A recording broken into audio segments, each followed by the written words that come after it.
Good morning po sa inyo lahat. Isa pang maliyugto ng ating daily Bible blessings. Pamagat po ng ating ating umaga ay tularan si Epafrodito. Tularan si Epafrodito.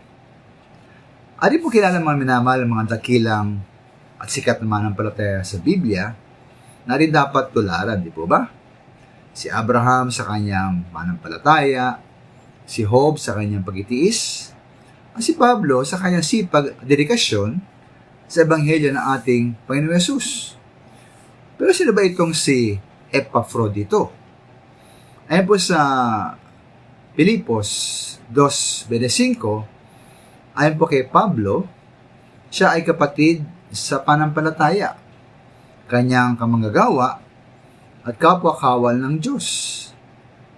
Sinugo po siya ng mga taga-Filipos upang magdala ng kaloob kay Pablo at makatulong niya. Ayon po sa verse 27, siya nagkasakit. Si Epafrodito ay nagkasakit at muntik nang mamatay. Sa verse 30, inulit po ni Pablo na muntik nang mamatay itong si Epafrodito alang-alang sa gawain para sa ating Panginoon Yesus. Kanya pong tinaya ang kanyang buhay sa paglilingkod kay Pablo upang mapunuan ang kakulangan ng mga taga-Pilipo sa kanya, kay Apostol Pablo.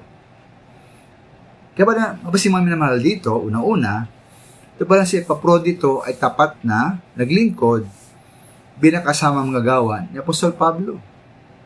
Kaya tinawag siya ni Pablo na isang kapatid, kanyang kamanggagawa at kapwa-kawal ng Diyos. Kalawa po, handa niyang itaya, Epafrodito, handa niyang itaya ang kanyang buhay alang-alang sa gawain ng Panginoon. Siya pinagkasakit at muntik nang mamatay. Hindi siya nagatubiling itaya ang kanyang kalusugan at buhay alang-alang sa Panginoong Yesus at pasa kapakanan ni Pablo bilang kanyang tapat na lingkod.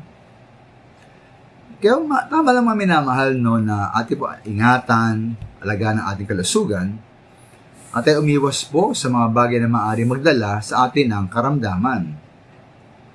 May butol po nangyari kay Epafrodito, handa ba tayong isakripisyo ating kalusugan alang-alang sa gawain ng Panginoon?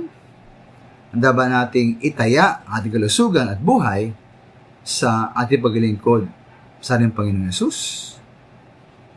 Maraming salamat po.